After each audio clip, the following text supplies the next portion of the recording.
ইডির নজরে marlin group. একদিকে দেখা যাচ্ছে যে আয়কর দফতরের হানা রাসবিহারীতে এবং অন্যদিকে সল্টলেকে ইডির অভিযান এবং মার্লিন গ্রুপের বিরুদ্ধে আর্থিক প্রতারণার অভিযোগেই মার্লিন গ্রুপের একাধিক ঠিকানায় তল্লাশি।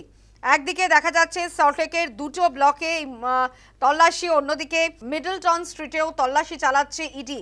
একযোগে 5 জায়গায় তল্লাশি অভিযান এনফোর্সমেন্ট ডিরেক্টরেটের। একযোগে 5 জায়গায় তল্লাশি ইডির। মার্লিন গ্রুপ একেবারে ইডির নজরে। একদিকে রাসবিহারীতে আইটি তল্লাশি, অন্যদিকে সল্টলেকের ইডির অভিযান। একযোগে 5 জায়গায় ইডির অভিযান। শহরের দুই প্রান্তে দুই কেন্দ্রীয় এজেন্সির একেবারে তৎপরতা তুঙ্গে। আইটি স্ক্যানারে দেবাশিস কুমার এবং অন্যদিকে মার্লিন গ্রুপের বিরুদ্ধে একাধিক আর্থিক প্রতারণার অভিযোগ।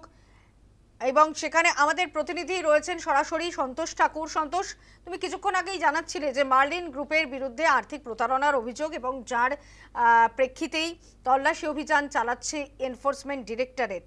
একযোগে 5 জায়গায় তল্লাশি চলছে, সকাল থেকেই আমরা দেখেছি। এই মুহূর্তে কি কি তথ্য এখনো পর্যন্ত উঠে আসছে? দেখো, এখনও পর্যন্ত ইডির আধিকারিকরা তারা এই শান্তিরঞ্জন পালের বাড়ির ভেতরে আছেন এবং তার যে আরেকটি বাড়ি 116 নম্বর সিকে ব্লক, সেইখানেই ইডি আধিকারিকরা এখন তল্লাশি চালাচ্ছেন। মূলত মার্লিন গ্রুপের যে একাধিক জায়গায় অফিসে এবং তাদের কর্ণধারের বাড়িতে ইডির আধিকারিকরা পৌঁছেছিলেন, সেইখানে ইডির আধিকারিকরা তারা তল্লাশি চালাচ্ছেন। তারপরে জানা যায় কি একাধিক লোক, আদৌ এই মার্লিন গ্রুপে শুধু ডিরেক্টর বা সেক্রেটারি কেউ নয়, এবং আরও বহু লোক এমনটাই প্রমোটার বা এমনটাই লোকজনরা আছেন যারা সরাসরি মার্লিন গ্রুপের সাথে যুক্ত আছেন। সেই একজন নাম হচ্ছে এই শান্তিরঞ্জন পাল, যিনি ডিসি কনস্ট্রাকশন এবং প্রাইভেট লিমিটেড কোম্পানির ডিরেক্টর ছিলেন।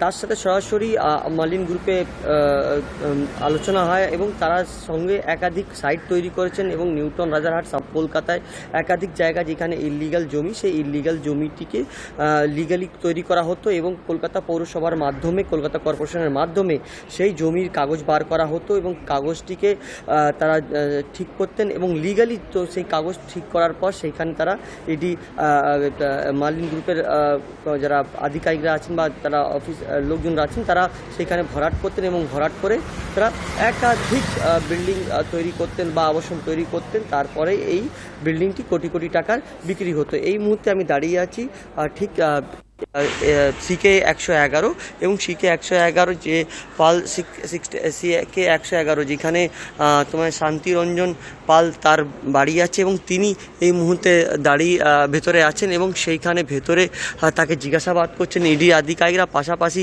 একাধিক বলা যেতে পারে যেভাবে ইডির আধিকারিকরা তারা জিজ্ঞাসাবাদ করছেন, যার মধ্যে ইডি সূত্রে খবর কি এই যে মার্লিন গ্রুপের যে ডিরেক্টর তার সাথে সরাসরি এই শান্তিরঞ্জন যিনি পাল তার সাথে তারা সরাসরি লেনদেন আছে এবং সেই লেনদেন আছে যেটা ইডি সূত্রে খবর কি নিউটন, রাজারহাট এলাকায় এবং সাউথ কলকাতায়, যেখানে একাধিক জলাশয় জমি এবং যে জমির কাগজ তারা ঠিক নেই এবং যেই কাগজ যে সরকারি জমি সেই সমস্ত জমিটিকে প্রাইভেটে কনভার্ট করে দেওয়া হতো এবং তার যে মালিকানা সেটা মার্লিন হয়ে যেত এবং এটা কলকাতা পৌরসভার মাধ্যমে হতো। সেক্ষেত্রে দেবাশিস কুমারকেও জিজ্ঞাসাবাদ করা হয়েছিল এই ল্যান্ড অর্থাৎ জমি কেলেঙ্কারি মামলা। সেক্ষেত্রে ইডি আধিকারিকরা সেই সূত্র পেয়ে এবং ডিসি যে প্রাইভেট লিমিটেড কোম্পানি তার যে কর্ণধার অর্থাৎ ডিরেক্টর, ফর্মাল ডিরেক্টর এই শান্তিরঞ্জন পালের বাড়িতে ইডি আধিকারিকরা এসেছেন, তাকে জিজ্ঞাসাবাদ করছেন মার্লিন গ্রুপের বিষয় নিয়ে। ধন্যবাদ সন্তোষ। আমরা কথা বলছিলাম, সরাসরি ছিলেন আমাদের প্রতিনিধি সন্তোষ ঠাকুর।